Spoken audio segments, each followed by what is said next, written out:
검찰이 대장동 사업 특혜 의혹의 핵심 인물인 유동규 전 성남도시개발공사 기획본부장을 구속하면서 관련 수사도 급물살을 탈 것이라는 관측이 나오고 있습니다. 네, 특히 화천대유 대주주인 김만배 씨의 소환이 임박한 것으로 보이는데요. 관련 내용 서울중앙지검 연결해서 알아보겠습니다. 박수주 기자. 네, 검찰이 유동규 전 성남도시개발공사 기획본부장을 구속한 지 이틀이 지났습니다.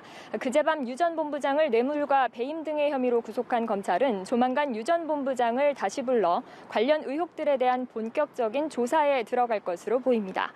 유 전 본부장은 대장동 사업자 선정과 이익 배분 협상이 이뤄질 당시 사장 직무대행을 맡아 이번 의혹의 핵심으로 꼽힙니다.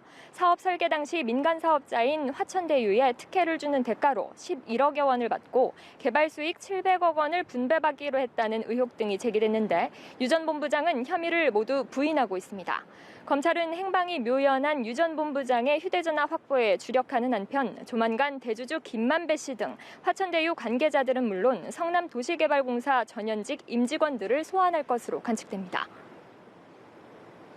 네, 또 화천대유 대주주 김만배 씨가 박영수 전 특검 인척에게 100억 원을 건넨 것으로 알려지면서 이 돈이 정관계 로비와 관련된 게 아니냐는 의혹도 제기가 되고 있죠. 네, 그렇습니다. 화천대유 대주주 김만배 씨가 100억 원을 전달한 것으로 알려진 인물은 대장동 아파트 분양 대행업체 대표 이모 씨입니다. 대장동 개발 부지 중 화천대유가 시행을 맡은 5개 단지 분양을 독점한 것으로 알려졌는데 이 씨는 박영수 전 특검의 인척 관계로 확인됐습니다. 정관계 로비의 일부 아니냐는 의혹이 나오는데 당사자들은 로비 의혹을 적극 부인하고 있습니다. 김만배 씨 측은 사업 자금으로 빌려준 것일 뿐 박 전 특검과는 무관하다는 입장을, 박 전 특검은 이 씨는 촌수 계산도 어려운 먼 친척이고 돈 거래 사실을 전혀 모른다는 입장을 밝혔습니다.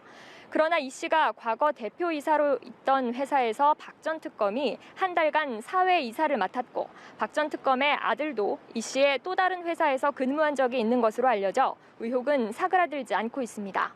박 전 특검은 앞서 2016년 화천대유에서 법률 고문료로 2억여 원을 받은 점과 딸이 화천대유에서 일하며 계약 취소된 아파트를 분양받은 사실이 도마에 오르기도 했습니다. 박 전 특검 측에 건넸단 100억 원이 앞서 김 씨가 화천대유에서 빌린 용처가 불분명한 473억 원의 일부 아니냐는 의혹이 나오는 가운데 검찰은 정확한 자금 흐름을 추적하고 있습니다. 지금까지 서울중앙지검에서 연합뉴스TV 박수주입니다.